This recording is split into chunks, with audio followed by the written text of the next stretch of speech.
Monica Woods tracking the fire danger. Joshua Robinson in Myers, the next Tahoe town under threat. Devin Haskins in South Lake Tahoe, where thousands had to evacuate today. But we begin with ABC 10's Van 2 at the front line of this fire in Christmas Valley tonight area. Van.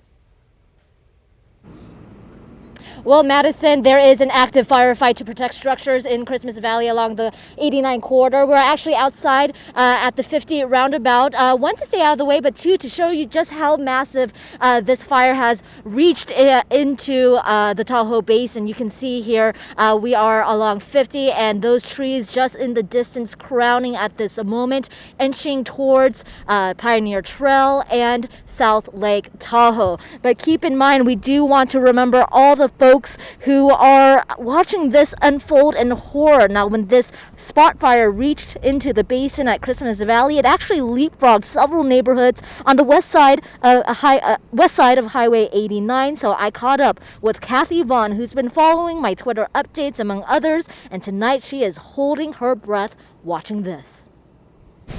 Trees torching along Highway 89 in Christmas Valley, burning on both sides, sending hot embers up to a mile away. I do see embers raining down on your property right now. The Caldor Fire skipping the Shikori neighborhood, instead burning orange just east of Kathy Vaughn's summer cabin in her family for 6 generations. Her grandfather built it in 1925. On the walls are the markings of all the kids growing up, myself, my father.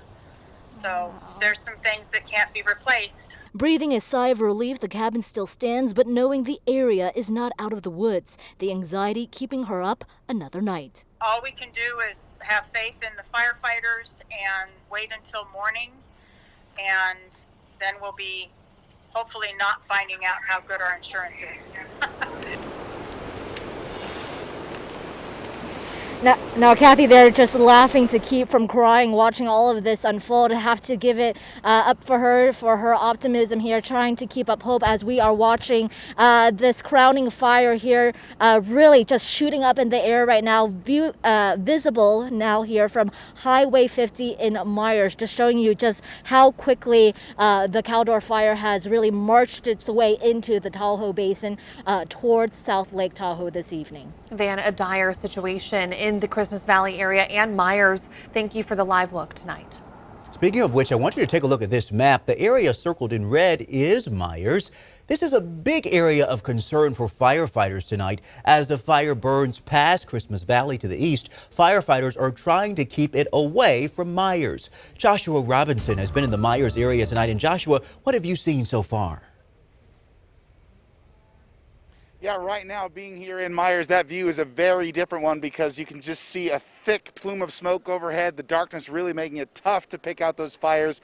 Just the slightest hue of red, but just a few minutes ago, 5 minutes ago, maybe not even a full mile away, we got a very different view from a different look at that Christmas Valley fire. Take a look. You can see even in the dark that red and orange shoot glowing bright as not only old trees, but new trees crowning with fire in a sound that almost sounded like an explosion. Now, as you look at these images on your screen right now, what you might not see is many firefighters.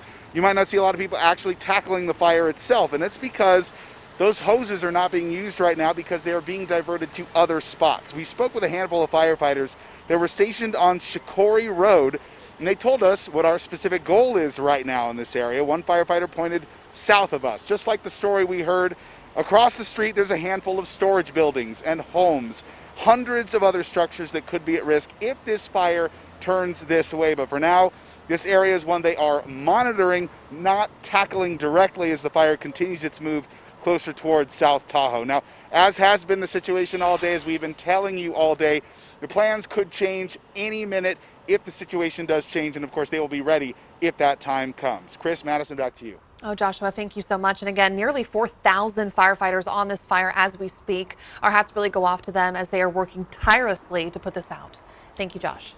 And this evening, ABC 10's John Bartell was at the Echo Summit Lodge just off Highway 50 as firefighters tried to tackle the flames and stop them from burning into the Tahoe Basin. Keep in mind, firefighters have been battling this fire for more than a week, and many of them are coming from the Dixie Fire. We have some brand new video. It's time-lapse video just coming into the newsroom as well tonight. It will show you the south side of the fire burning up above Silver Lake in just a moment. But first, I want to get us right over to Chief Meteorologist Monica Woods now, as these conditions are just horrific, Monica. Right, and so what we're tracking is the hot spots that have been developing throughout the course of the day. Those are indicated in the red, and you can see they're kind of scattered about here, mostly on the southern end of the fire line and also on the east side. That's what we've been tracking, but obviously anything moving towards the Kirkwood area we'll be keeping a close eye on. Now, on the east side of this, you can see how close it's been getting over towards the Myers area. What's interesting is that some perimeter lines are starting to be drawn on the other side of 89 there. This is that roundabout here that Van was talking about just a moment ago, and this is the center section right here that we're really concerned about for tonight into early tomorrow. Once we get past tomorrow, some of the hot spots could be growing even more so towards the South Lake Tahoe area. This is what it looks like from our thermal camera. An amazing tool to use, especially when it's dark and we don't have real good visibility, not to mention all the smoke that we've been dealing with. So this is all coming in towards the Tahoe area, just to kind of give you a perspective of where that camera is shooting off to the fire as it moves closer to the South Lake Tahoe area. And that is a real concern heading into tomorrow. Lots of heat coming from this fire. Look at the pyrocumulus forming even early this evening as the heat generating that huge towering cloud. Winds are starting to shift right now. Not terribly surprising. They're downslope winds. That generally helps firefighters because they get a little bit of an upper hand as opposed to late afternoon conditions with the highest temperatures, strongest upslope winds, and lowest humidities as we head into the overnight hours. That situation slips with a bit of an inversion developing after reaching highs today close to 100. We are seeing some cooling conditions, but that inversion is in place. Higher temperatures up top, cooler temperatures down low. We'll continue to follow the red flag warning conditions not only around the Caldor Fire, but towards the Dixie Fire as well. All right, Monica, thank you. Here are the latest numbers on the Caldor Fire. It has grown to 186,000 acres. Cal Fire says it's 15% contained. More than 33,000 homes threatened. More than 600 structures have been destroyed. Today, South Lake Tahoe went under mandatory evacuations, and look at all the traffic along Highway 50 into the state of Nevada. It took hours for that road to clear. Devin Haskins is live in South Lake Tahoe tonight, and it is a virtual ghost town. It is indeed. Yeah, you look around, there's not many people around. And then, talking with, just people that live around here, it's not normally like this. Normally there'd be some semblance of nightlife, but with the casinos down the street right here, we're just at the California-Nevada state line. The casinos are even shutting down some of their gaming operations because their staff had to have been evacuated. And so it's really just empty. You look around, there's empty streets, there's empty sidewalks, bare sidewalks. The shops shut down earlier today before those evacuation orders were even in place. And with a population of over 21,000, journalists covering the fire and emergency personnel are largely the only people we've seen still here in town. There is a thick layer of smoke filling the air. You can smell it, you can feel it in your eyes. Small pieces of ash are raining down on the cars. This is supposed to be the busy season for the Lake Tahoe area, but tonight, South Lake Tahoe, like you said, is virtually a ghost town. Earlier today, the evacuation order sent thousands of cars out of here as they fled the area. Traffic backed up for miles. By mid-afternoon, the masses had considerably thinned out. The mayor has said before that the city has taken a financial hit from the Caldor Fire.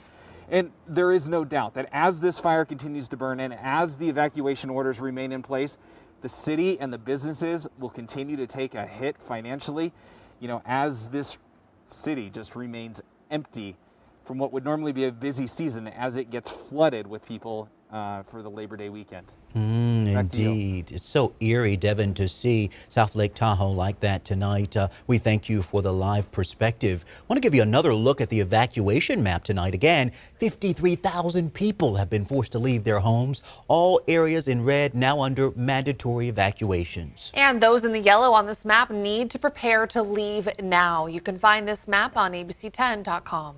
Evacuation shelters have opened across Northern California and even into Nevada. Yeah, and tonight we're learning some may have evacuated to Cal Expo, where they've been staying for weeks. ABC 10's Giacomo Luca is at Cal Expo tonight.